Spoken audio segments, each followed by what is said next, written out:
सौंदर्याचा फसवेपणा. कसे फसले सेठजी. भाग पहिला. सेठ मंगतराम आपल्या कार्यालयात बसून फायलींमध्ये हरवले होते. तेव्हा त्यांच्या फोनची घंटा वाजल्याने त्यांचं लक्ष उडलं. तो फोन त्यांच्या सेक्रेटरीचा होता. तिने सांगितलं की अनिता नावाच्या एका महिलेला तुम्हाला भेटायचंय. ती स्वतःला कार्यालयाच्या स्टाफमधील रमेशची विधवा सांगते आहे. सेठ मंगतराम यांनी काही क्षण विचार करून सांगितलं, बरं ठीक आहे, तिला आतमध्ये पाठवा. सेक्रेटरीने अनिताला सेठच्या केबिनमध्ये पाठवलं. सेठ मंगतराम त्यांच्या कामात व्यस्त होते. तेव्हाच एका गोड आवाजाने ते चपापले. दारावर अनिता उभी होती. तिने आत येण्याची परवानगी मागितली. सेठ तिला विस्मयचकित होऊन पाहतच राहिले. अनिताचा आवाजच केवळ गोड नव्हता, तर तिची देहयष्टी, रंगरूप, वागण्यातील नजाकत सर्व काही उच्च दर्जाचं होतं. सेठ मंगतराम यांनी अनिताला बसायला सांगितलं आणि येण्याचं कारण विचारलं. अनिताने उदास चेहरा करून सांगितलं, माझे पती तुमच्या कंपनीत काम करत होते. मी त्यांची विधवा बायको आहे आणि माझ्या उदरनिर्वाहाचा कोणताही आधार नाहीये. जर मला काही काम मिळालं असतं तर खूप उपकार होतील तुमचे. सेठ मंगतराम यांनी स्पष्टपणे नकार दिला. अनिता त्यांच्या पुढे हात जोडायला लागली. त्यांना वारंवार रिक्वेस्ट करायला लागली की ती कोणतंही काम करायला तयार आहे.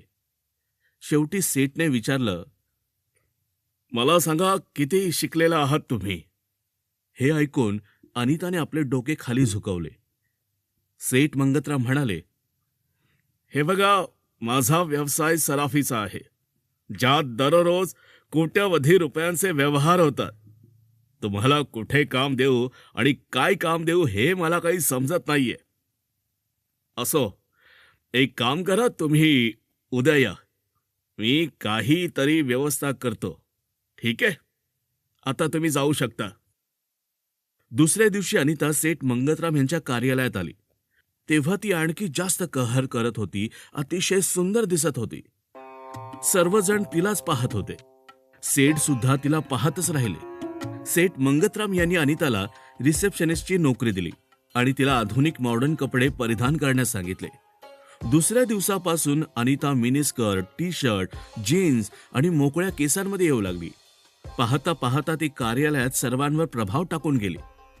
अनिताने आपल्या अदा आणि वागणुकीने लवकरच सेठ मंगतराम यांचे मन जिंकलं. तिचा जास्तीत जास्त वेळ सेठ सोबतच जाऊ लागला आणि कधी या दोघांचे जवळीक शारीरिक संबंध आले हे त्यांना देखील कळलं नाही. अनिता प्रगतीच्या पायऱ्या चढू लागली. काहीच वेळात ती सेठ मंगतराम यांचे अनेक राज म्हणजे गुपितं सुद्धा जाणून गेली होती. ती सेठ सोबत शहराबाहेरही जाऊ लागली होती. सेठ मंगतराम यांचा एक मुलगा होता. त्याचं नाव राजीव होतं. तो अमेरिकेत ज्वेलरी डिझायनिंगचा कोर्स करत होता. आता तो भारतात परत येणार होता. सेठ मंगतराम यांनी अनिताला सांगितलं, हे बघ अनिता, आज माझी एक महत्वाची मीटिंग आहे. त्यामुळे तू माझ्या मुलाला राजीवला एअरपोर्टवरून घेऊन ये. ठीक आहे? अनिता लवकरच एअरपोर्टवर पोहोचली, पण तिने राजीवला कधी पाहिलं नव्हतं. त्यामुळे ती एका पाटीवर नाव लिहून रिसेप्शन काउंटरवर जाऊन उभी राहिली. राजीव त्या पाटीकडे पाहून अनिताजवळ पोहोचला आणि त्याने आपली ओळख दिली. अनिताने त्याचं स्वागत केलं आणि तिनेही आपली ओळख करून दिली. तिने राजीवचं सामान गाडीत ठेवलं आणि त्याच्यासोबत घराकडे निघाली. राजीव स्वतः खूप स्मार्ट होता. तो सुद्धा अनिताच्या सौंदर्याने पूर्णपणे प्रभावित झाल्याशिवाय राहू शकला नाही. आणि अनिताच्या मनाची अवस्था सुद्धा अशीच काहीतरी झाली होती. जेव्हा दोघे घरी पोहोचले तेव्हा राजीवने अनिताला दुसऱ्या दिवशी आपल्या कार्यालयात भेटण्याची विनंती केली. सेठजीच्या सांगण्यावरून राजीवला एअरपोर्टवरून आणणारी अनिता आता राजीवला सुद्धा आवडायला लागली आहे. सेठ मंगतराम स्वतः देखील अनिताच्या प्रेमात आहेत. अशा परिस्थितीत राजीव आणि अनिता यांच्यातील जवळीक वाढल्यास सेठजींची प्रतिक्रिया काय असेल? हे सगळं काही जाणून घेण्यासाठी ऐकत रहा या क्राईम स्टोरीचा दुसरा भाग, फक्त कथाकार कमलाकर या यूट्यूब चॅनेलवर.